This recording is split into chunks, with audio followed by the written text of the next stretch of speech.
അല്ലു അർജുന്റെ വിഷയം ഗുരുതരമായ ലെവലിലേക്കാണ് പോകുന്നത്. ഊരാൻ പറ്റാത്ത തെളിവുകളാണ് ഗവൺമെന്റും പോലീസും അല്ലു അർജുന്റെ മേൽ ചുമത്തിക്കൊണ്ടിരിക്കുന്നത്. പോലീസ് പുറത്തുവിടുന്ന കാര്യങ്ങൾ ഞെട്ടിക്കുന്നതാണ്. അതെന്താണെന്ന് നമുക്ക് നോക്കാം.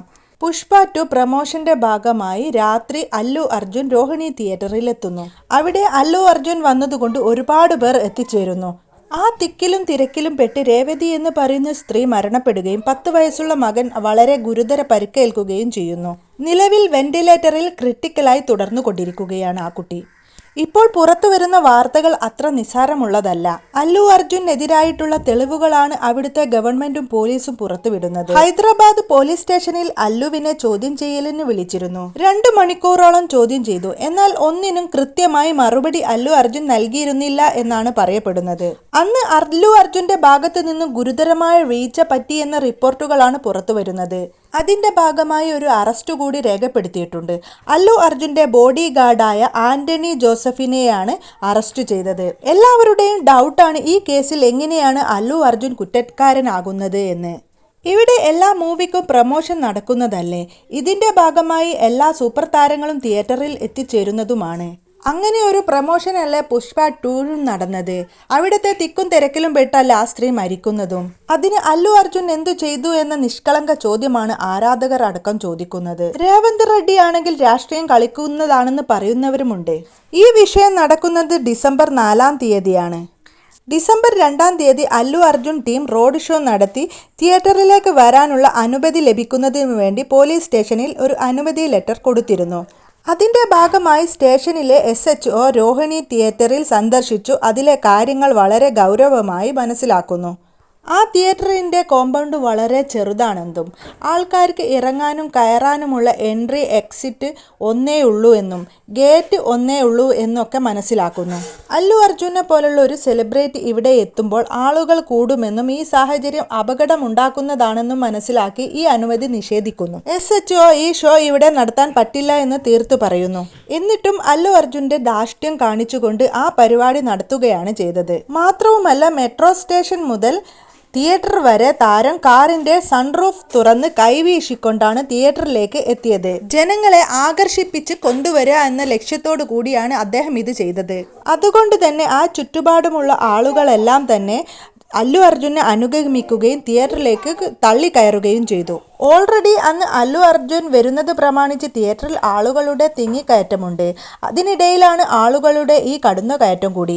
അല്ലു അർജുൻ സാധാരണ എത്തുന്നത് പോലെ ആളുകളെ അറിയിക്കാതെ എത്തുകയായിരുന്നെങ്കിൽ ഇത്തരം പ്രശ്നങ്ങളൊന്നും ഉണ്ടാവുമായിരുന്നില്ല. പുറത്തുനിന്ന് വരുന്ന ആളുകളുടെ ഇടിച്ചുകയറ്റം കാരണം ഗേറ്റ് തകർന്നു വീണിരുന്നു. അല്ലു അർജുനെ അനുഗമിച്ചെത്തിയ ആളുകളെ ഉൾക്കൊള്ളിക്കാൻ കൂടി ആ തിയേറ്ററിന് സ്പേസ് ഉണ്ടായിരുന്നില്ല. ഇങ്ങനെയൊന്നും ചെയ്തില്ലെങ്കിൽ തന്നെ SHO പറഞ്ഞതാണ് അപകടമുണ്ടാകുമെന്ന്.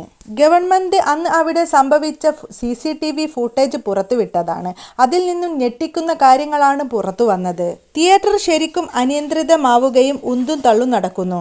അല്ലുവിന്റെ ബോഡി ഗാർഡായി എത്തിയത് 50 പേരോളം ഉണ്ടായിരുന്നു. അല്ലു അർജുന്റെ അടുത്തേക്ക് വരുന്ന ആൾക്കാരെ ക്രൂരമായി മർദ്ദിക്കുന്ന ദൃശ്യങ്ങളും വ്യക്തമാണ്.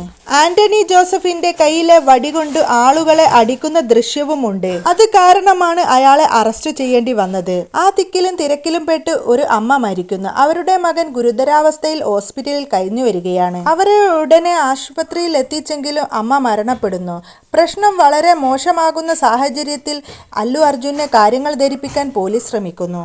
ആ സാഹചര്യത്തിൽ ഒരു സെലിബ്രിറ്റി എങ്ങനെ ആവാൻ പാടില്ല എന്നതിന് ഉദാഹരണങ്ങളാണ് അല്ലു അർജുൻ കാണിച്ചു തന്നത്. സ്ത്രീ മരണപ്പെട്ട കാര്യം അല്ലുവിനെ പോലീസുകാരൻ അറിയിക്കാൻ എത്തുന്നു. അവിടെ പോലീസിനെ മാനേജർ തടയുന്നു. ഇപ്പോൾ ആ കാര്യങ്ങളൊന്നും അദ്ദേഹത്തിനോട് പറയേണ്ട, ഷോ ഒന്ന് കഴിഞ്ഞിട്ട് പറയാമെന്നാണ് അദ്ദേഹം പറഞ്ഞത്. എങ്കിലും പോലീസിന് ചില ഉത്തരവാദിത്തങ്ങൾ ഉണ്ടല്ലോ. അതിന്റെ അടിസ്ഥാനത്തിൽ അയാൾ അത് പറയാൻ തന്നെ തീരുമാനിച്ചു. എന്നാൽ അല്ലു അർജുൻ നിസ്സംഗഭാവമാണ് ഭാവിച്ചത്.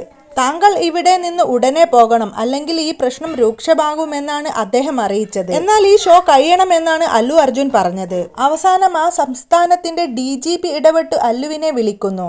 പ്രശ്നം രൂക്ഷമായി കൊണ്ടിരിക്കുകയാണെന്ന്, താങ്കൾ എത്രയും പെട്ടെന്ന് ഇവിടുന്ന് പോകണമെന്നാണ് അദ്ദേഹവും അറിയിക്കുന്നത്. എന്നാൽ DGPയുടെ വാക്കുകൾ അനുസരിക്കാനോ അംഗീകരിക്കാനോ അദ്ദേഹം തയ്യാറായില്ല. ആ സിനിമയുടെ ക്ലൈമാക്സും കഴിഞ്ഞാണ് അദ്ദേഹം അവിടെ നിന്ന് പോരുന്നത്. താൻ കാരണം ഒരു മരണം നടന്നു എന്ന ബോധ്യം പോലും അദ്ദേഹത്തിനില്ല. താൻ വന്നത് പ്രമോഷനാണ്, അത് കഴിഞ്ഞേ പോകൂ എന്ന ഭാവത്തിലാണ് അദ്ദേഹം. അതിന്റെ പേരിൽ എന്തു തന്നെ വന്നാലും നേരിടാൻ തയ്യാറാണ് എന്ന മുഖഭാവവുമായിരുന്നു. ഇത്രത്തോളം മനുഷ്യത്വമില്ലാത്ത വ്യക്തിയാണ് അല്ലു അർജുൻ എന്നാണ് ജനങ്ങൾ ചോദിക്കുന്നത്. പടത്തിന്റെ ക്ലൈമാക്സ് കഴിഞ്ഞ് പുറത്തിറങ്ങിയ അല്ലു അർജുൻ താൻ കാരണം ഒരു സ്ത്രീ മരണപ്പെട്ടു എന്നതിനെ കുറിച്ച് സംസാരിക്കുകയോ അങ്ങനൊരു ഭാവമോ അദ്ദേഹത്തിന്റെ മുഖത്ത് വന്നില്ല. ഇല്ലെങ്കിൽ പോലും അഭിനയഭാവം വരുത്തുക പോലും ചെയ്യാൻ അദ്ദേഹം തയ്യാറായില്ല. പകരം ആരാധകർക്ക് മുമ്പിൽ കൈവീശി സന്തോഷം പങ്കുവെക്കുന്നതാണ് കണ്ടത്. ഈ കാഴ്ചകളൊക്കെ CCTVയിലൂടെ ഗവൺമെന്റ് പുറത്തുവിട്ടതാണ്. അല്ലുവിന്റെ ഈ മനോഭാവത്തിൽ ദേഷ്യപ്പെടുന്നവർ ഒരുപാടുണ്ട്. ഇതിൽ രോഷപ്പെട്ട് അല്ലു അർജുന്റെ വീട് ജനങ്ങൾ ആക്രമിക്കുന്നതുവരെ ഉണ്ടായി. വീട്ടിലെ ആഡംബര ചെടികളും മറ്റും നശിപ്പിക്കുന്നതുണ്ടായി. മുദ്രാവാക്യം വിളിക്കുകയും പ്രതിഷേധങ്ങൾ നടത്തുകയുമൊക്കെ. ഇവിടുത്തെ മുഖ്യമന്ത്രി അല്ലുവിനെതിരെ കൃത്യമായ നടപടിയെടുത്തു. അത് അഭിനന്ദനാർഹമാണെന്നാണ് എല്ലാവരും പറയുന്നത്. അല്ലു അർജുന്റെ കാര്യത്തിൽ ഇനി എന്തും സംഭവിക്കാം. ഗവൺമെന്റും പോലീസും വളരെ ശ്രദ്ധാപൂർവമാണ് ഈ കേസ് കൈകാര്യം ചെയ്യുന്നത്.